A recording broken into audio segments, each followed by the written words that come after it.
Today I'm gonna be showing you how to make the most moist, smoky, delicious Texas-style brisket you've ever had, all at home. Let's get into it. All right, so a whole brisket, what is it? Where can you find it? It's a piece of beef comprised of two muscles. One is the point, which is this thicker area right here. And then this part is the flat, which is a little more lean. This one was $6.39 a pound, and it's 17.5 pounds. So as you can see, there's a lot of fat on this thing. And so to prepare, we're gonna trim a lot of this off. The goal is to leave a 1/4 inch on top while keeping it even. And ideally, you wanna work on this when it's cold so it's easier to cut.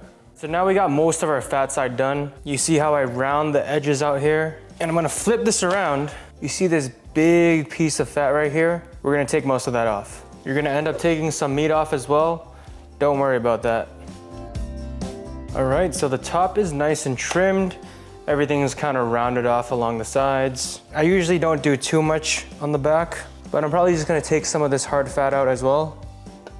And I always do the trimming the night before because we're gonna have a bright and early morning tomorrow. The next morning. All right, guys, it is 5:47 a.m. My general guideline, if you wanna eat by 6 p.m., you gotta get started by 6 a.m.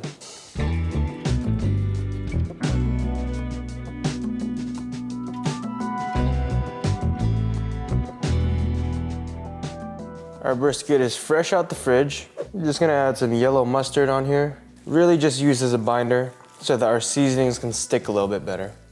We're gonna rub that in on both sides. And then our seasonings, we're keeping it really simple. Always start with salt, pretty good layer of this, and black pepper.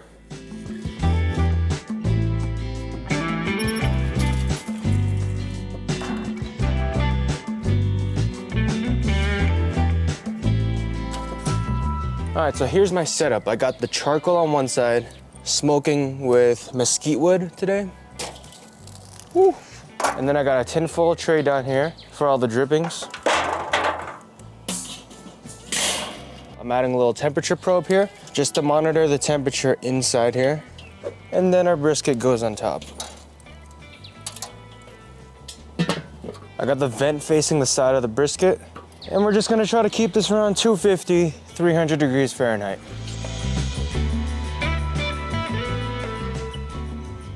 So it has been just about 2 hours. Ooh, yeah.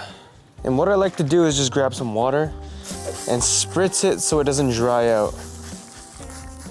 Get the corners, and I'll also just rotate it. All right. So we are just over 5.5 hours in. Nice bark over here, which doesn't move when I touch it. And the fat is starting to render out. Yeah, we got good color.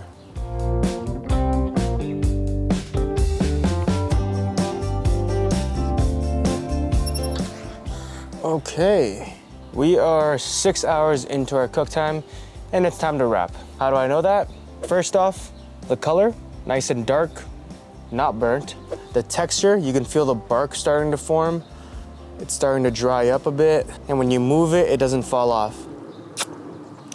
And lastly, when you press on the fat, it's nice and soft, which means it's starting to render.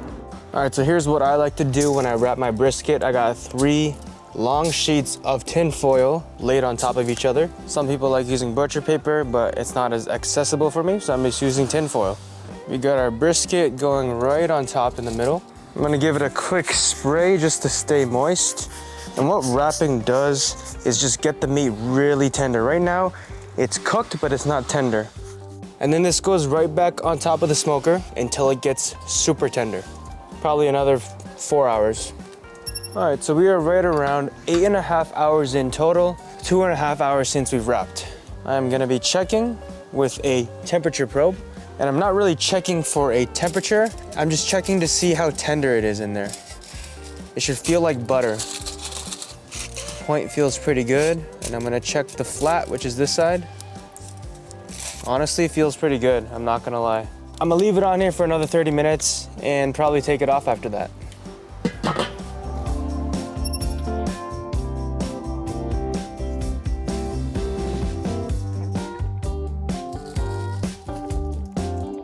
Okay, now, so what I like to do is rewrap my brisket just because this tin foil held in a lot of moisture, and I do want to preserve this bark.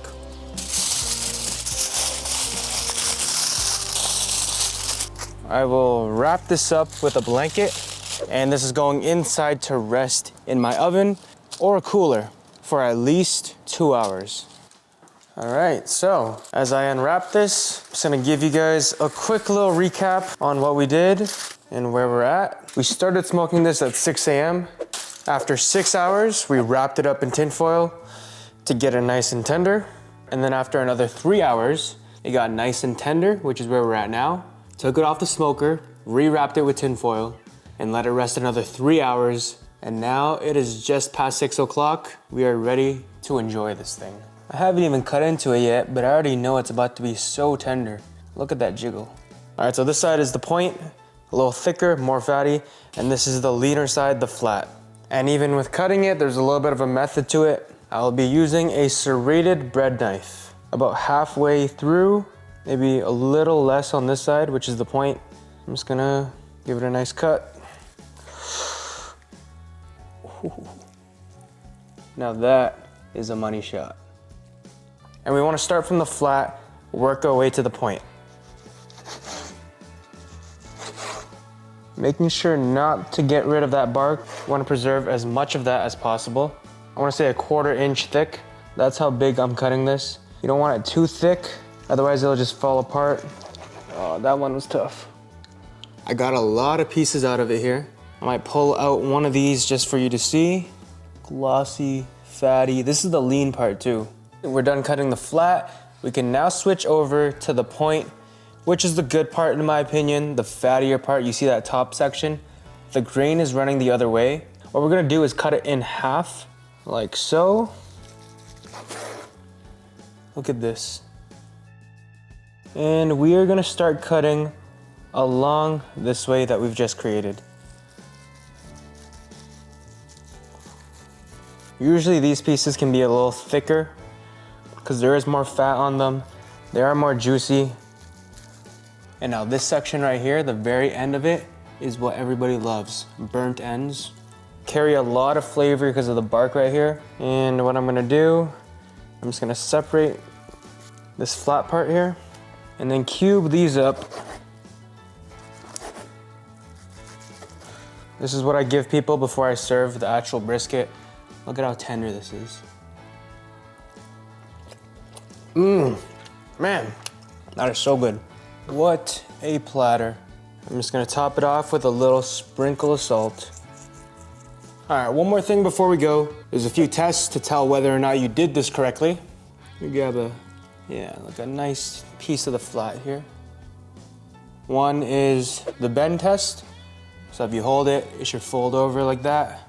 And then the second one is the pull test, which means you just need to really gently pull at it and it falls apart.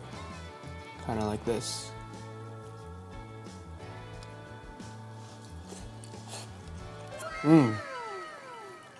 That is amazing. My favorite piece of the whole brisket is the one right in the middle where you got a good amount of fat on there and a good amount of meat.